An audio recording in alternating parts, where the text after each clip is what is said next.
Actually, you must have, if you have read the recent India Today article on various requirements for India to really develop, one of them is the transportation.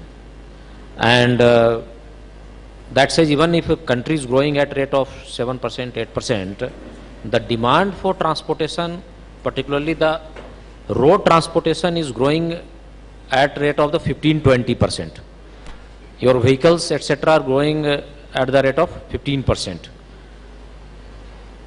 At the time of independence, the India Today article says the ratio of rail transportation and road transportation was like the road was 50-60 and railway was 30-40. Now it almost 10-90. The railway is just 10% and the road transportation is 90%. And in the coming days, the importance of the road transportation will further increase. So if we really don't look forward and plan, then we will have the problems which we are facing now. We must be facing a lot of, around 5 lakh people are dying on the road every year because of the road accidents, because of the bad traffic planning, or what government of India says. The 3 reasons for that, one is engineering, another is enforcement, another is education, 3 is. So of course we have to plan on all 3 sectors: engineering, enforcement and education.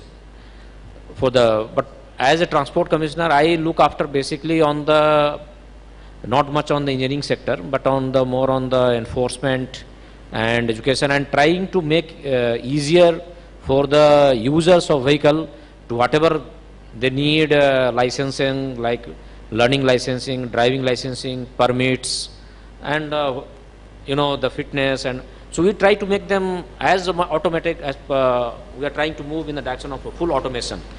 So we have done a timeline, and let us see. So I just wanted to highlight the importance of the road transportation, and I just as told you, if you don't do that, if today 5 lakh people are dying on the road, and then tomorrow this number will increase steeply, because every year the 15% growth rate is taking place in the transportation. People are switching from the railway to road. The gap is going on. Now it is 90% by road and 10% only by railways. So a lot of planning is required. So as a transport commission in Odisha, we are planning for, I have a small power plant, but I will not try to, I will show in the last, I'll jump through the power plant. But basically what we are trying to do, we are trying to automate all the sectors. And we have a time bound, we have a Public Service Delivery Act system, that if you apply for a learning license, we get within these days. You have a driving license, you have fitness, and you have a permit, and then pollution testing, certification, and then mobile applications, so that you can get out, and all those things we are trying to do. So anyway, so I would like to first hear my panelist.